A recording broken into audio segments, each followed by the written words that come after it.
Bonjour à tous, c'est Ludovic Bezeron. Comment allez-vous en cette belle journée? J'espère que tout va bien pour vous et pour vos proches et que vous êtes prêts à découvrir le contenu de ce 3e épisode de notre série intitulée L'optimiste sait.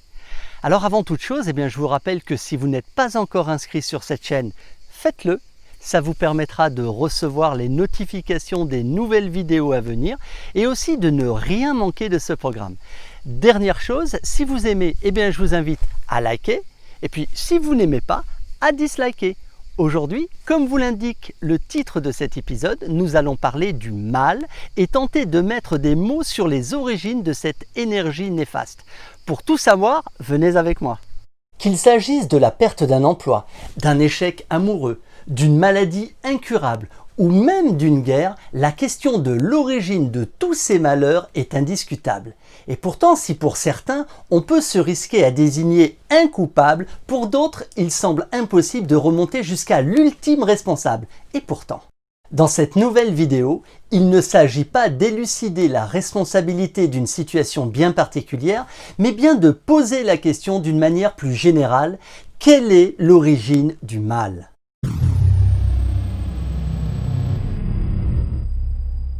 Devant cette interrogation, je vais me risquer à vous répondre le plus honnêtement possible, à travers une vision plus spirituelle que scientifique. Et pour cela, je vais m'appuyer sur un document audiovisuel que j'ai trouvé au fil de mes recherches.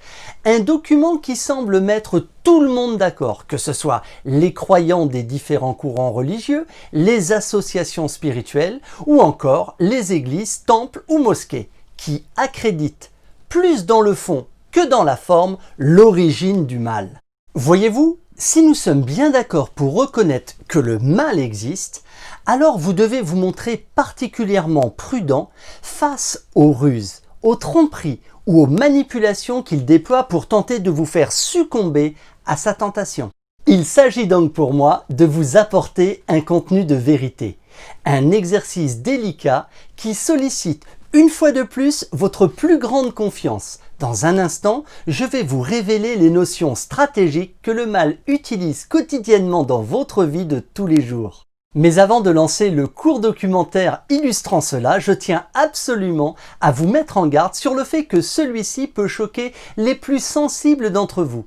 Notez également que le personnage présent à l'écran ne joue qu'un rôle. Bien entendu, ce n'est qu'une caricature. Il ne s'agit en aucun cas du diable lui-même, ni de Satan ou de l'incarnation réelle du mal.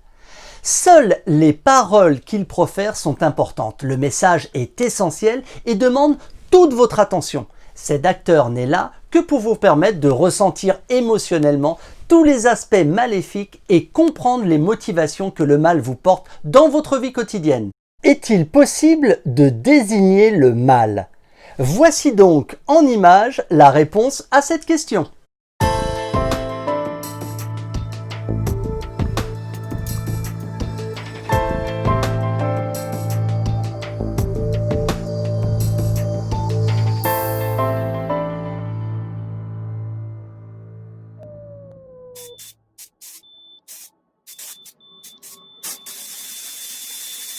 Comme d'habitude, tu ne t'attendais pas à me voir.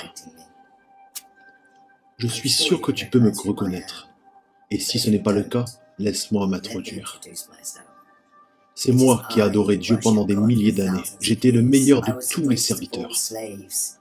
Ma beauté a levé les cœurs des foules. Ma lumière a pris le dessus sur les étoiles. Et j'étais déterminé à monter au plus haut niveau des cieux. Et c'est arrivé. Mon souhait a été accordé. C'était un rêve qui devenait réalité. J'étais récompensé par mon Créateur pour être parmi les meilleurs anges, les plus aimés. Je donnais toute mon adoration à Dieu jusqu'au moment où ton père, Adam, a été créé. Je ne peux pas croire que moi, le meilleur de tous, devais se prosterner devant un homme insignifiant, créé d'argile. Difficile ce fut. J'ai refusé. J'ai dit non au Tout-Puissant. J'ai rendu un culte à Dieu pendant des milliers d'années. Depuis combien de temps Adam a fait la même chose? Pourquoi Adam a été donné la terre entière? Clairement, c'était moi qui méritais tout cela, sans l'ombre d'un doute. Je suis celui qui règne et qui prend en commande. Depuis le jour où j'ai refusé de me prosterner, je suis devenu la pire créature, devenant l'ennemi de Dieu et celui de ses serviteurs dévoués. Dieu a promis de me faire entrer en enfer au jour du jugement et de rester là pour l'éternité.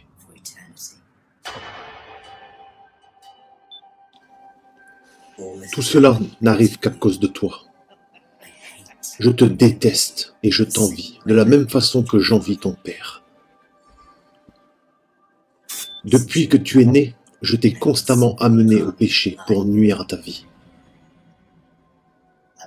Je n'irai pas en enfer tout seul. Je veux que tu partages cette douleur avec moi et le malheur qui m'atteindra. Je veux te voir brûler, pleurer et crier comme je vais le faire.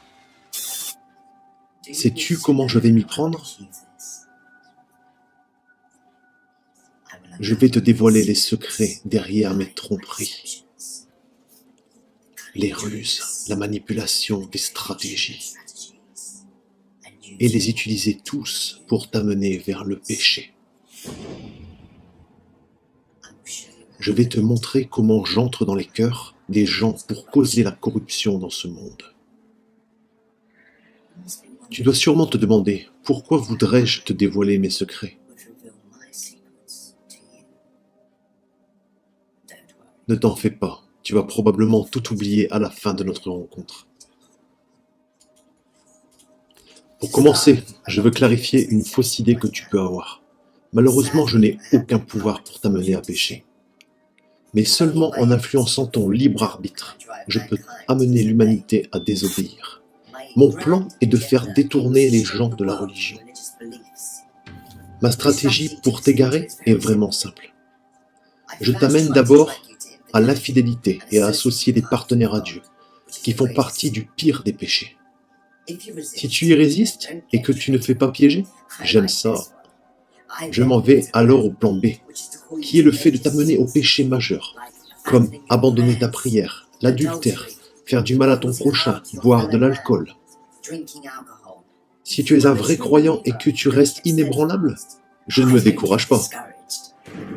Je t'appelle vers les péchés mineurs.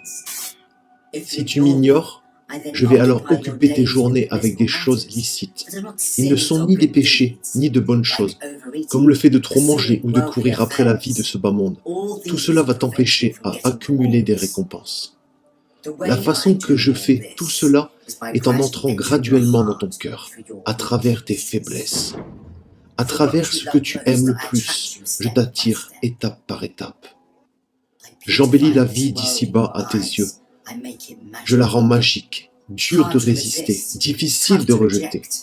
Richesse, pouvoir, popularité, et les femmes deviennent le centre de toutes les pensées. Tout ce à quoi les gens se soucieront uniquement. Je t'amène à courir d'un désir à l'autre, commettant sans arrêt des mauvaises actions. Le plus que vous péchez, le plus j'occuperai vos âmes. Et lorsque tu découvriras la vérité que tu es devenu mon esclave, tu seras mort. Si tout cela échoue, je commence à mettre de la peur et de la tristesse dans ton cœur. La pauvreté te fera peur, au point où tu iras jusqu'à mentir et voler.